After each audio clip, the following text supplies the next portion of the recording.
Uphakama wami uthandeke kwabangcwele. Lolu thando lo julile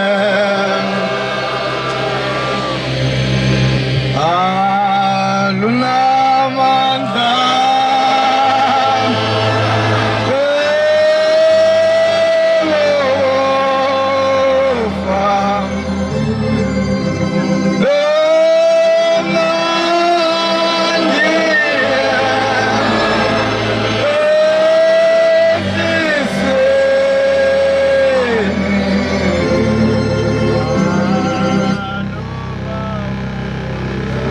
Kethe inkosi enkulu yasephakameni.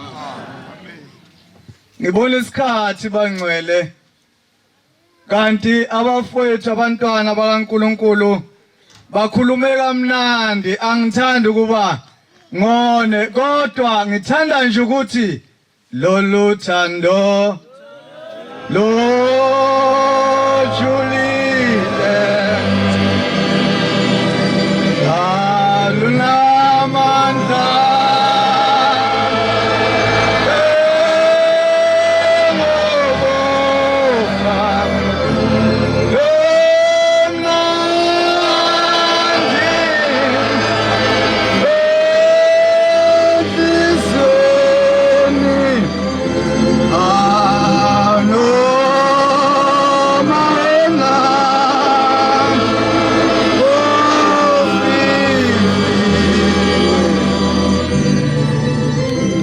ngiyabonga bakhonzi abayingcwele umzuzwana nje noma ungengakanani kodwa kithi kumbe kisele waphenduka inkulungwane kayibonga Nkosi. Ngiyabonga nje bantwana bonke bonyazi lwezulu. Uma sekufika lo mzuzu wokuba nami ngibuyisele ngehlele ngezathi ngoba mhlamba ngisezukulithola ithuba lokuba ngibonge. Kodwa kufanele ngithi hayi esibone indaba engangoba abantu bengayicabanga. Nendaba nje sike sayibona kaNkuluNkulu hayi njengoba ubona lokho kubona namhlanje. Ababona izolo bebebabaza. Nathi sibona namhlanje lo ungathi lokho kubona izolo nakunje ngakho lokho namhlanje. Kodwa ngibonga uNkulunkulu wabazali bethu bantwana abancane akade bekhuluma lapha enkonzweni. Ngiyacela uNkulunkulu ukuba enze ukuba lo nkulunkulu enikhuluma ngaye kungabe uNkulunkulu enithi abazali benu ngoba mhlazana esekufanele vele kuwe ukuba uNkulunkulu mhlawumbe yokusinda indlela kaShembe besuthi hayi wakhola ubaba wakhola umame. Kodwa nawe ngiyacela namhlanje na uthi lo nkulunkulu obengabazali bami abangitshela ukuthi kuyakhola kule ndlela. Ngiyamfisa ukuba namhlanje na makamile amile kimi mangihlume isho njalo ingoma kaShembe.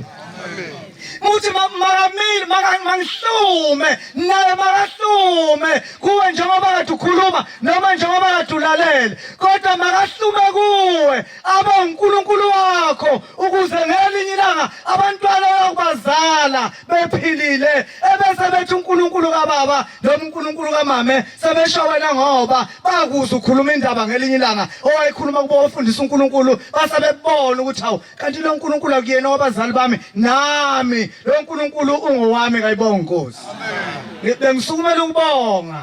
Uma ngahle ngibonge hey leli igama lithi ngiyakubonga nguye onguye. Siyambonga Nkosi yethu.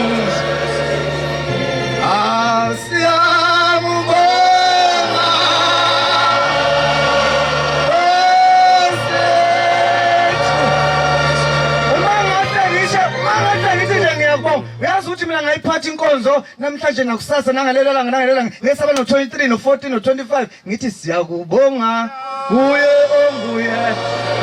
Iyabe ngekho into kufanele ngisho kodwa kuba ngithi ngiyakubonga ngoba ngenzela khona afana kwenzele wena Mkhisi afanele wenzele wena futhi kodwa akwenze kimi kungifanele ukuba ngithi ngiyakubonga nguye onguye. Bese ngisukumela ukuthi bangcwele ngibuyisele lo msebenzi wabantwana kumfowethu ozosivalela ngengoma ka47 amashumi amane nesikhombisa unkosana wala ekhaya ubhuti uKhanyisani. Amen. Yothi mayeseqeda ukuhlabelela bese sibuyisela kobaba ke ibona abazosigcinela wonke umsebenzi kaNkuluNkulu. Inkosi ibusisa bezwile.